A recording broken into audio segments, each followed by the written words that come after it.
wedding. Runaway. The rain came down in sheets, soaking through the silk of Josie Brandt's wedding gown until it clung to her skin like a shroud.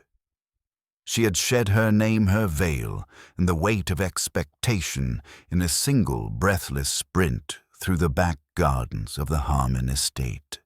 The hedgerows blurred into shadow briars, clawing at her skirts until the hem tore in jagged strips, each rip sounding to her ears like a pistol crack in the night. Mud splashed up her calves as she ran a silver ring striking against the leather of borrowed boots that belonged to a stable hand she had bribed with a kiss and the false promise of a meeting that would never come. She could still taste the metallic tang of fear on her tongue, her breath burning in her chest as she dared a glance behind her. No shouts yet, no dogs, just the sound of rain and her own heart battering the inside of her ribs. Every step was a prayer not for forgiveness, but for invisibility. She wasn't running toward freedom so much as away from the noose of a marriage she'd never agreed to in her own heart. The train station at Little Sundown lay 10 miles west, a line of iron she meant to cross before nightfall.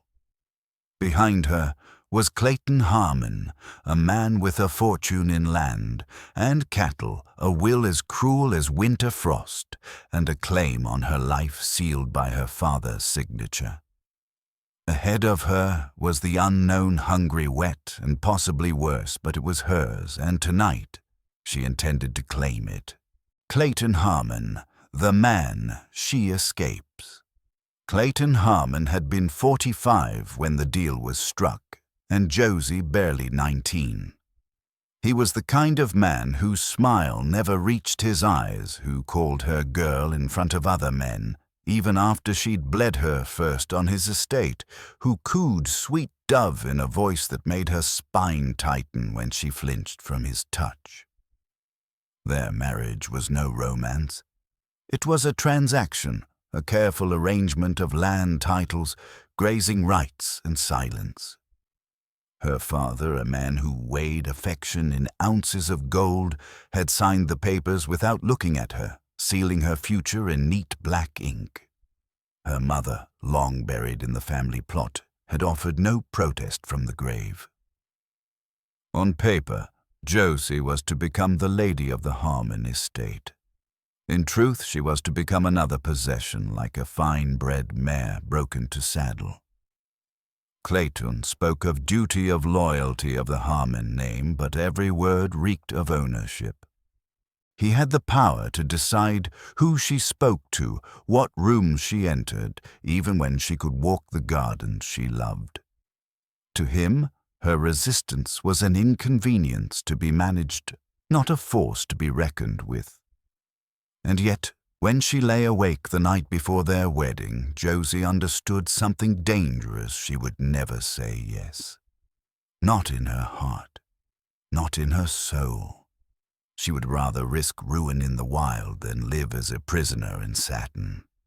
That thought became her fuel when the morning rain fell, when the briars tore her gown, when the mud claimed her boots. She would leave no matter the cost. First ride to freedom. By the time the road bled into the open plain, Josie's lungs felt raw, and her hands were blistered from clawing at the wet earth to keep her footing. The white gown, once a symbol of her family's ambition, hung from her in ragged strips, sodden and heavy. She stumbled into the rutted path just as a freight wagon trundled into view. Its canvas cover stretched taut over a frame that smelled faintly of sulfur. The driver, a man with weathered skin and a hat, pulled low, narrowed his eyes when she waved him down. She didn't waste time with a story. Slipping her pearl earrings into his palm, she asked for a ride north. He squinted at her muddy boots and bare head, but shrugged. "Not my business," he muttered. "Just don't bleed on the canvas." "It's gunpowder I'm hauling." She climbed into the back, curling herself into the corner as the wheels groaned over the wet ground. All night she rode the smell of powder and wet wood mixing with the metallic taste of her own hunger. When dawn broke, the wagon creaked into Greer's Hollow, a town that seemed to have given up on itself long before she arrived. Only 3 buildings had roofs that kept the rain out. A single jail squatted at the end of the street, and a saloon sign swung from one rusted nail. Josie stepped down boots, sinking into the dust that clung even in wet weather. She didn't know what she was looking for, yet only that she had come far enough she might finally start choosing for herself what came next. The mysterious poster. The saloon's porch was a narrow strip of warped boards creaking under Josie's weight as she passed beneath the dripping eaves. She wasn't looking for work, at least not yet, but the hitching post caught her eye. A restless black mare was tied there, stamping against the damp, her tack worn but well kept. Just above the mare's head, nailed into the weathered post, was a sheet of paper that looked too clean for Greer's Hollow. The ink had run slightly in the heat, the edges curled, but the message was clear: wife wanted. No questions. Must work. Prefer silent type. Beneath it, a name that seemed to hum in the air: Ransom Halt. Josie knew the name before she could place where from. Everyone did, from Abilene to Yuma. He was legend and rumor, fact and ghost, a man orphaned at 11, raised on dust vengeance, in the company of men who lived by the gun. They said he shot 3 card cheats before his 17th birthday, rode with Quantrill's raiders during the war, then vanished into the New Mexico Badlands for years. When he returned, he did so with pockets deep enough to buy a ranch, bigger than some counties, a spread so large it needed its own sheriff. Holt River Holdings they called it, but the man himself was another matter, part frontier, myth, part breathing threat. That a man like Ransom Halt would post for a wife was strange enough, but that he'd do so with the words, "No questions," was stranger still. Josie's fingers closed around the damp paper. She tore it down, folded it twice without thinking. She didn't yet know why her feet turned toward the saloon door. Only that they did. The saloon encounter. The air inside the saloon was thick with smoke and the low hum of men talking over their drinks. 6 of them scattered across the room like pieces in a game glanced up as the door shut behind her. Only one didn't bother to look surprised. He sat alone at a back table, hat tilted low, a glass in his hand, as though she were expected not by chance, but by some inevitability neither of them had spoken aloud. She knew it was him before he moved. There was something in the stillness, the way he didn't fidget, didn't mark her arrival like the others. "You Ransom Halt?" she asked, voice level, despite the sudden dryness in her throat. He lifted his head, and his eyes caught the light gray, but not the kind that changed with the weather. They were stone-bound, the unyielding kind of gray that came from years of not asking permission. "I am," he said. She stepped closer, the boards underfoot, creaking. Every other man in the room was watching now, waiting for something to snap. "I'll take the offer," she said. No questions. He studied her for a long moment, not the kind of look that lingered on a woman's curves, but the kind that weighed her stance, her tone, her resolve. "What's your name?" he asked. "Does it matter?" His mouth twitched, not quite a smile, not quite dismissal. "Only if you want me to remember it." She hesitated. "Call me Josie." He looked at her like he already had. A quiet wedding and a silent journey. The wedding happened before the sun broke the horizon. A preacher in a leaning shack pronounced them husband and wife over a table that smelled faintly of lamp oil and mold. There was no paper filed, no witnesses save the preacher's eyes, darting nervously between them as if he could feel the weight of whatever they weren't saying. Ransom slipped a ring of iron onto her finger, not gold, not silver, just the color of a forge that had known work. He said nothing during the vows. She repeated hers out of habit, the words brittle in the cool dawn air. When it was done, he nodded once as if to mark a deal struck. "You'll come with me," he said, and it was not a request. The ride to Holt River took 2 days. He gave her a blanket, a rifle, and a canteen, nothing more. They didn't speak much, but she noticed the way he rode upright, steady, scanning the horizon like it might suddenly turn hostile. At night, he bedded down on the far side of the fire, his back to her, his breath slow and even. She sat with the rifle across her knees, ears straining for hoofbeats that didn't come. She didn't tell him she was running from Clayton Harmon. She didn't mention the estate or the price her absence would fetch. And she certainly didn't say she'd seen him before 3 years ago riding into her father's yard, with blood still wet on his coat. She'd remembered his face ever since, though she hadn't expected to find herself married to it. First impressions of the ranch. They reached Holt River just as the late afternoon light thinned into gold, the air sharp with the scent of wild grass and cattle musk. Josie saw the land before she saw the house, miles of broken rock and untamed pasture, ridged with shadows that moved as the clouds drifted. In the distance, a house rose from the valley floor like it had been poured from stone large enough to pass for a courthouse, its roof line squared against the horizon. Barns flanked it, their doors yawning wide, and men on horseback cut across the yard like dark strokes on a pale canvas. Ransom dismounted without flourish, handing her the reins of his horse. "This is yours now," he said, the words flat unadorned.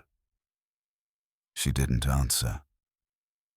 She was watching him, this man she had married without reason, without love, and perhaps without sense, wondering how a stranger could already occupy so much of her mind. The ranch hands didn't greet her. Their eyes followed her instead, measuring, calculating, waiting to see if she would last past sundown. She was too clean, too pale, too quiet for a place that looked built on grit and bone. That night, Ransom handed her a bundle of work clothes and a pair of worn boots, saying nothing about the wedding dress. She burned it behind the stable, under a wind that stung her eyes. The silk curled in on itself, blackened and crumbled to ash, drifting into the grass until the dress was nothing but smoke and memory. When the last scrap vanished, Josie realized she felt lighter than she had in years, observing Ransom. In the days that followed, Josie learned more about Ransom Halt by watching than by speaking. He rose before the first glint of light cracked the sky, his boots already on, while the rest of the ranch slept. By the time she stirred from her cot, he'd be a shadow on the far ridge, riding hard toward places he never named. He returned after dusk. His horse lathered, the dust clinging to him like a second skin. He didn't explain where he'd gone, didn't linger over meals, didn't linger anywhere at all. At night, he kept to a room on the far side of the house, behind a door she never saw open. Josie learned the sound of his boots across the porch, the shift in the air when his gaze swept over the yard, the way his shoulders never fully relaxed, even when the world seemed still. She told herself she wasn't curious, but she found her eyes drawn to him whenever he appeared in her periphery. He didn't leer. He didn't reach for her. He didn't even look too long, and somehow that restraint unsettled her, more than any boldness might have. It made her wonder what he was holding back, whether it was disinterest, discipline, or something far more dangerous. First signs of trust. The first night it rained, Josie wandered past the creek with a lantern, the air cool and smelling of wet earth. She followed the soft rhythm of hoofbeats until she saw him bareheaded, one hand holding a loose bridle, the other guiding a limping gelding across the shallow stream. The water hissed around the animal's legs, dark with silt. Ransom didn't look up when he spoke. "You're not what I expected." She stepped closer, the lantern light painting their faces in gold and shadow. "What did you expect?" she asked. His reply came without hesitation, "Someone running from the law." Her lips parted. "I am." He nodded once, like the admission fit into some truth he'd already filed away. "You bury your secrets well," he said. "Better than a man buries bodies." For the first time since they met, his mouth lifted into a small, tired smile. Not cruel, not cold. "I don't bury men," he added. "I leave them to the birds." The words should have chilled her, but they didn't. Something in the air shifted between them, then not soft exactly, but clearer, as if the space they occupied had narrowed without either of them moving. When they walked back toward the house, he handed her the lantern. Their fingers brushed calloused meeting soft, and he let go almost immediately. But the feel of it lingered all the way to the porch. The bounty poster. Winter had just started pressing its weight onto the land when Josie rode into Dead Willow Junction for salt and flour. The air in the general store was thick with the smell of kerosene and old grain, her breath clouding faintly as she stepped inside. That's when she saw it tacked to the board by the counter, curling at the edges, but still bold in black ink, $500 reward for the safe return of Josephine Brandt.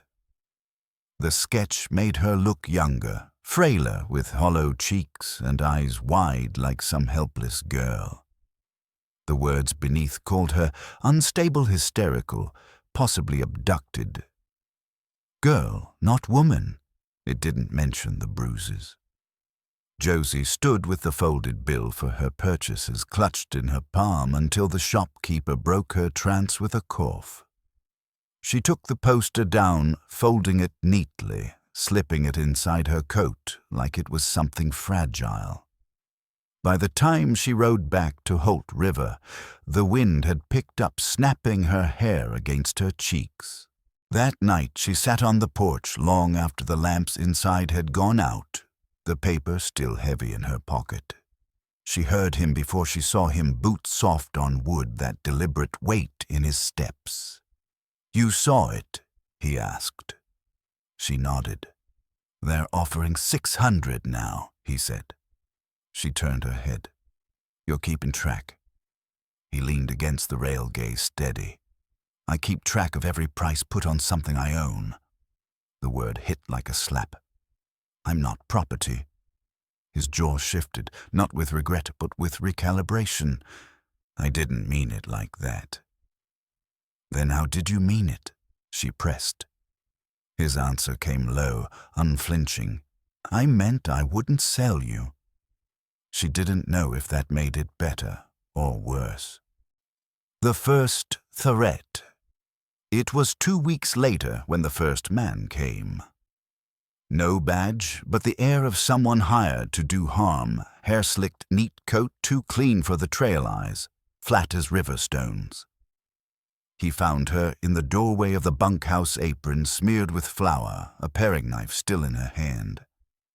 "I hear you're someone's daughter," he said, voice slow and oily. Josie didn't flinch.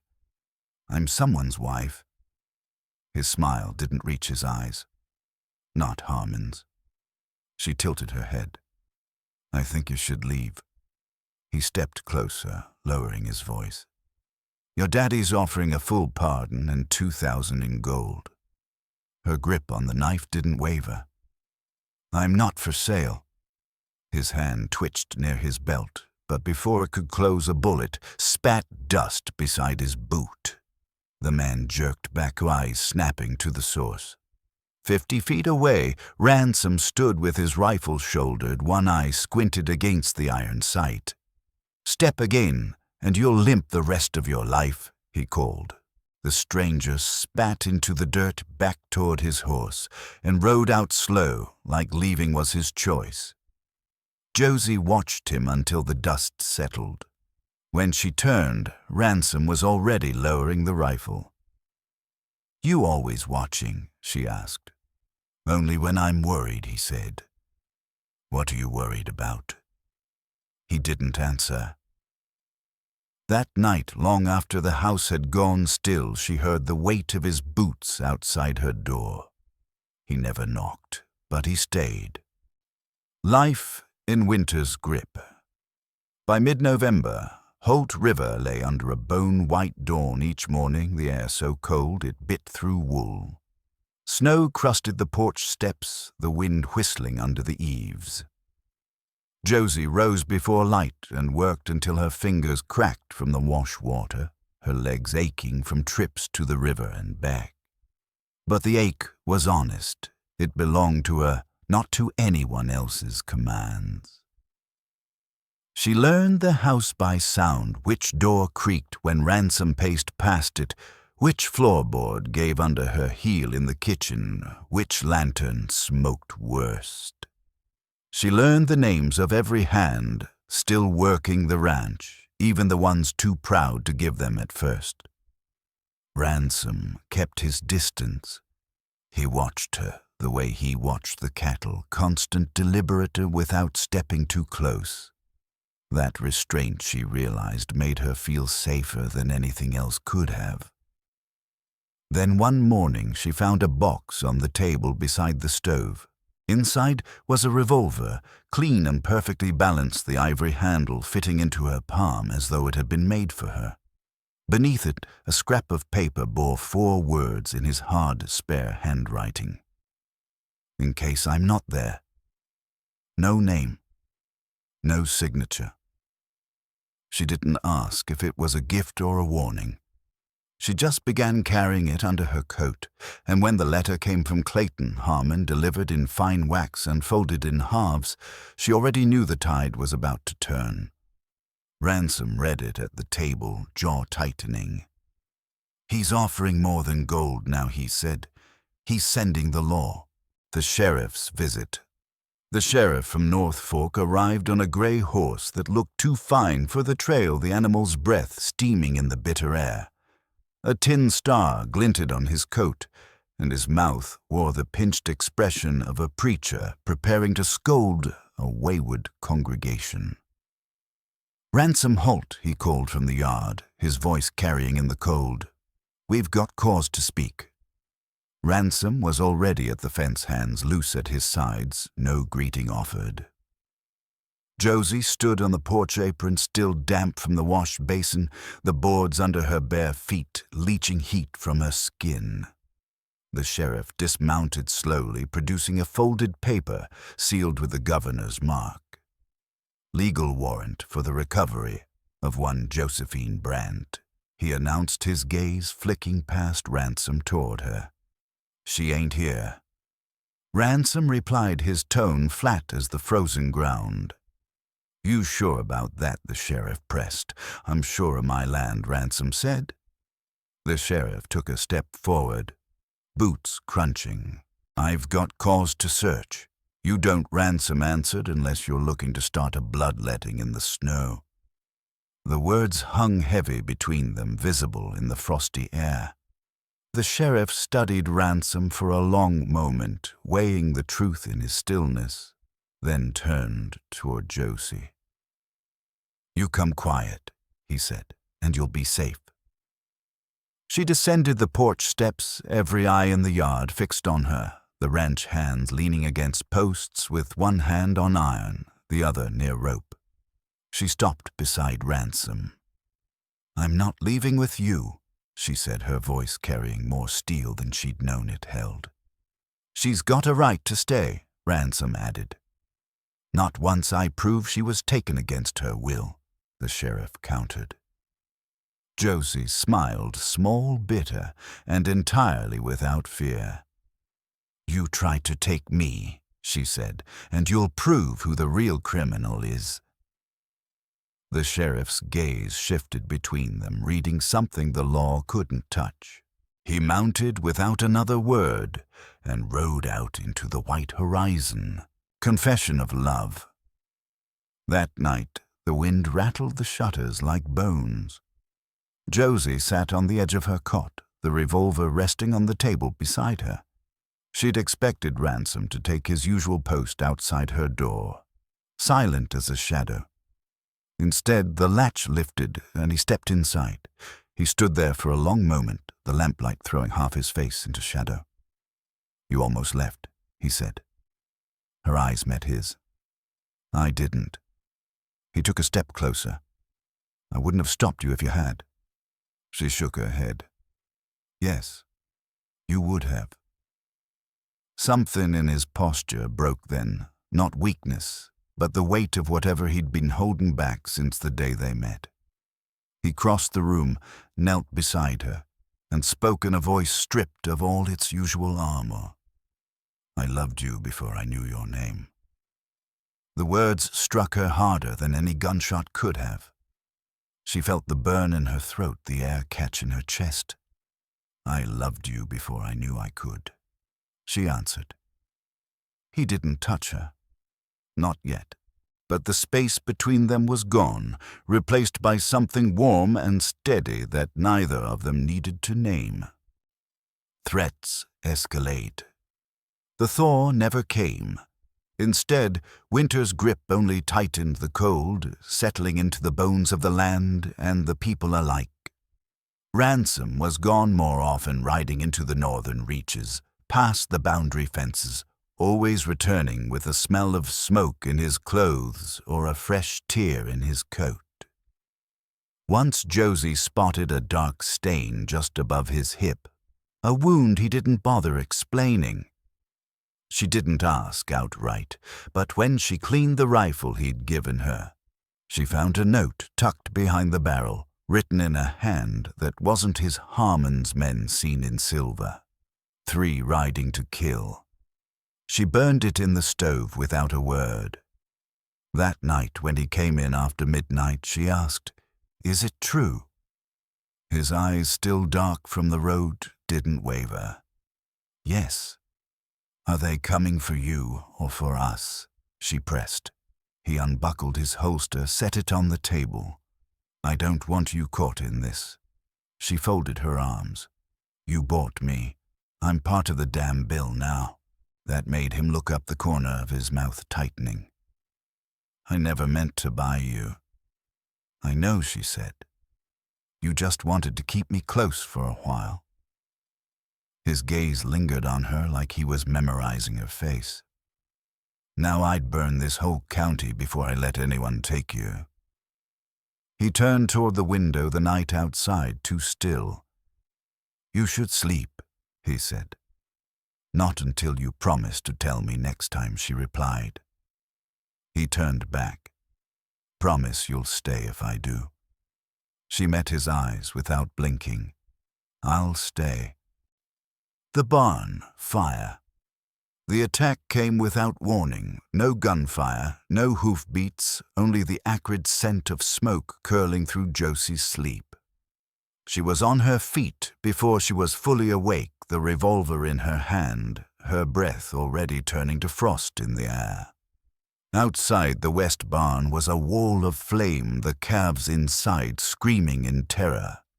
Ransom was already there, his silhouette stark against the blaze rifle raised. The heat slapped her face as she sprinted across the yard, barefoot embers biting into her skin. One man lay motionless by the fence, a dark pool spreading beneath him. Another stumbled toward the trees, clutching a bleeding shoulder. Josie didn't think. She lifted her revolver, sighted down the barrel, and squeezed.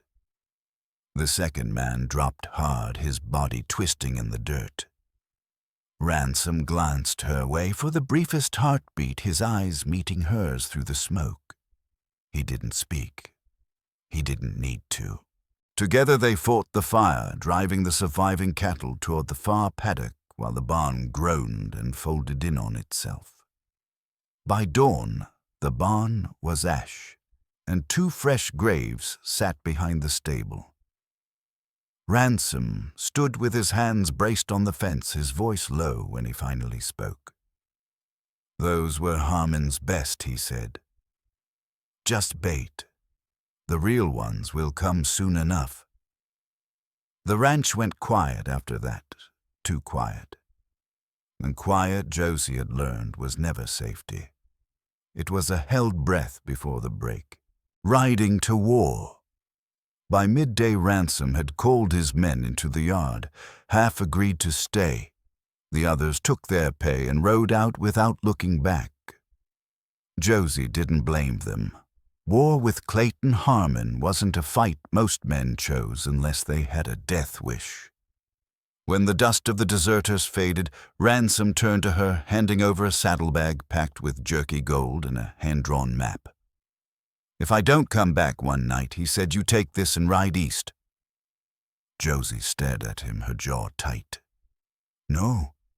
His voice sharpened. "It's not a request." She set the bag down on the ground between them. "Then don't leave me something to refuse." That night he found her in the barn, cinching the bridle on her mare. He didn't argue. "If we're going to war," he said, "you ride beside me."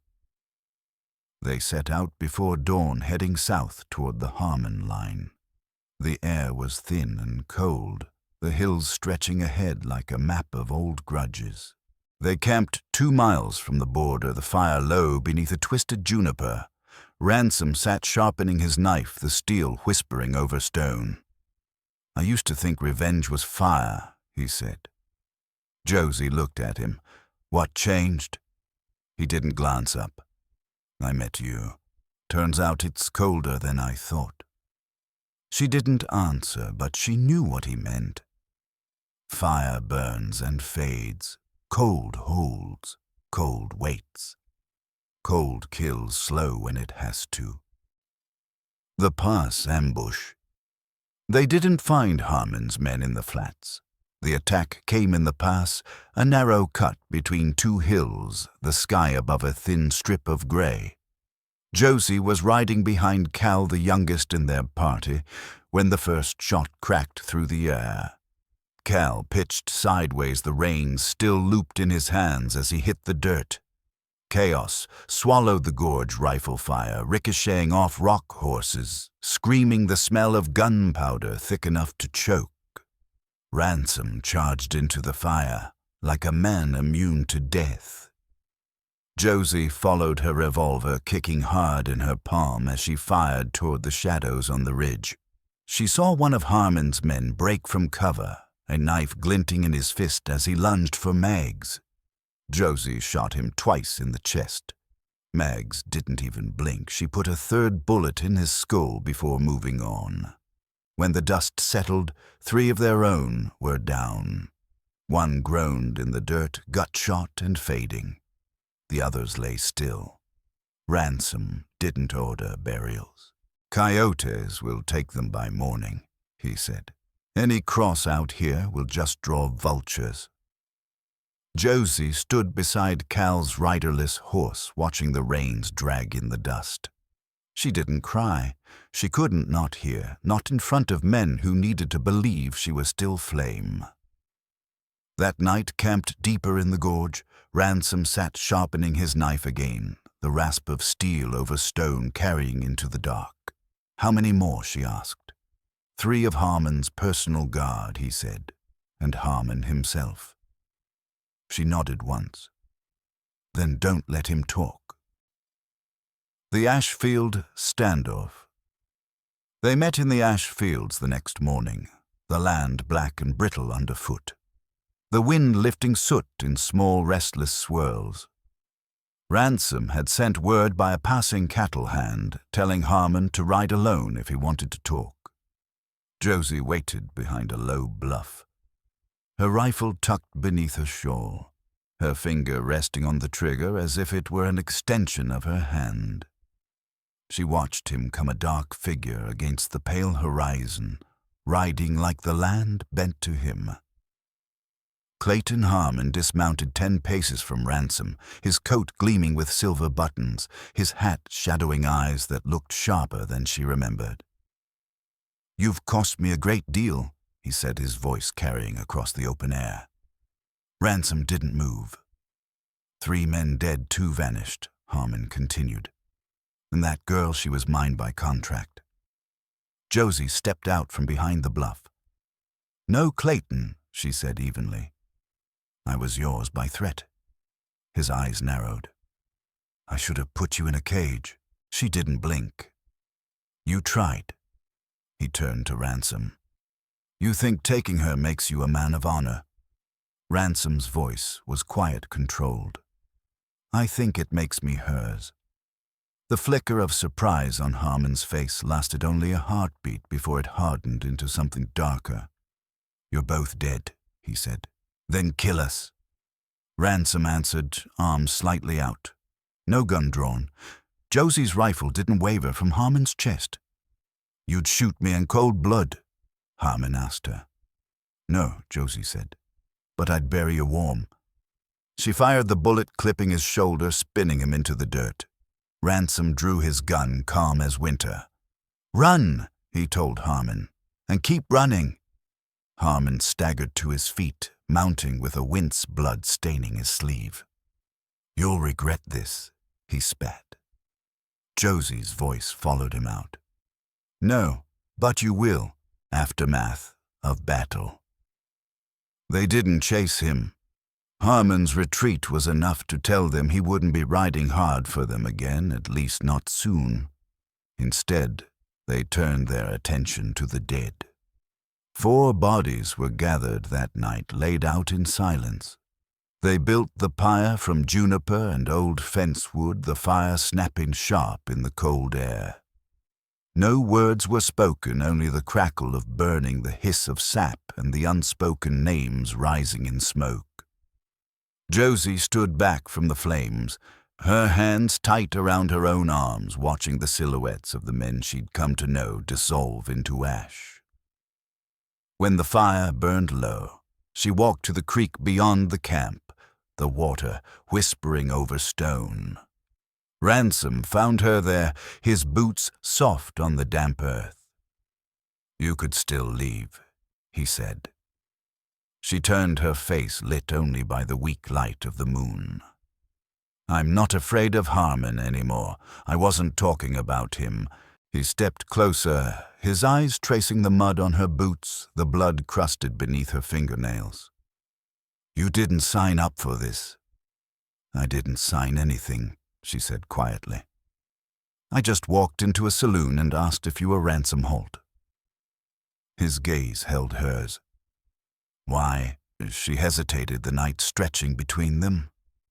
"Because I'd seen you once before when I was still a girl. My father owed you. You came to collect. You were wounded, but you didn't beg. You waited. And when you left, you still had something in you that wasn't broken." Ransom's jaw worked, but he said nothing. She stepped closer. "And I thought, if there's a man like that left in the world, I'll find him again." His hand lifted, then warm against her cheek, and when she leaned into it, he kissed her slow. Sure, no fire this time, just warmth, like thaw after a long winter. Spring renewal. Spring came like a debt, paid late, sudden, almost guilty. The snow resided the river, unthawed, and green grass pushed between the splintered boards of old fences. Holt River, once a stronghold under siege, began to feel like something else entirely. Josie's old saddlebag still sat rolled beneath the bed, its straps stiff from disuse. She hadn't touched it in weeks. There were scars now, a thin one at her collarbone where a bullet had grazed her in the pass. Another across her palm from a splintered board she'd gripped too tightly during the Ashfield standoff. She didn't dislike them. They were proof. Proof that she had survived, that she was no one's runaway anymore. Word drifted slowly from the south. Some said Harmon had gone to San Antonio to beg his judge brother-in-law for help. Others whispered he never made it, that thieves had slit his throat by the Pecos River. Josie didn't care which was true. Dead or not, Harmon was finished. And the cleanest vengeance, she decided, was the kind you didn't have to take yourself. One early morning, Ransom found her by the cattle pen's coat, pulled tight against the wind, her hands tucked into her sleeves. "I never asked if you'd stay," he said. "You didn't need to," she answered. He leaned on the fence beside her. "I thought I'd die before I let someone close again." "You didn't," she said. "No." His glance at her was quick but steady. "Do you ever miss what you left?" She thought of marble floors, silver polished to blind doors shut tight behind her. "No," she said, and meant it. Choosing to stay. The ranch mended itself in slow, deliberate ways, like a body healing from a deep wound. New hands arrived, drifters with steady aim, and women who could ride fence as well as any man. Cal's grave was marked by a stone carved in silence. He was ours. He fought. Josie found herself working beside Mags, more often their rhythm as natural as the seasons. Together they built a small schoolhouse out near the bluff, where the view stretched so far it made the sky feel endless. It was Mags's idea to take in the 2 orphan girls from the last raid, skittish, rail thin, their eyes flicking to every shadow. For the first week, the girls refused to sleep indoors, curling up in the barn with the horses. Josie didn't force them. She taught them how to hold a gun before she taught them to read her voice steady as she adjusted their small hands on the grip. Over time, the flinching stopped. Doors could close without panic following. Ransom never spoke of the wars he'd fought before her, the men he'd killed, or the years he'd lived without a place to land. But he came home each night, boots leaving the same trail up the porch. And every morning he left coffee by her side of the bed before he saddled up. It wasn't tenderness in the way storybooks painted it. It was steadiness earned one quiet day at a time. And sometimes she thought that was more than enough. Sometimes it was everything. Full circle. One evening, with a day's work done and the wind moving shadows across the grass, they sat on the porch together. Josie had a glass of rye in hand, her boots hooked on the railing sleeves rolled to the elbow. Her hair was longer now. She hadn't cut it since winter. The sun sank in copper and violet, deepening to the blue of memory. Ransom spoke without looking at her. "I keep thinking about the day you walked into the saloon." She turned her head. "What about it?" He took a slow drink before answering. "I knew you before you said your name."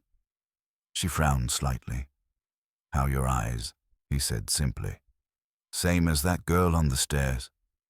I remember thinking if she ever runs, no man alive should get in her way."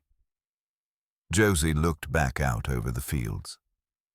"I wasn't running to anything," she admitted. His mouth curved just barely. "You were. You just didn't know it yet." She let the silence stretch between them, comfortable now instead of heavy. Then she leaned her head against his shoulder, the boards beneath their boots creaking as the night settled in. For the first time since she tore through the Harmon Estate gardens in a wedding gown soaked with fear, she didn't feel like a fugitive. She didn't feel like a fighter. She didn't even feel like a survivor. She felt whole, not because the world had softened, but because she hadn't, and neither had he.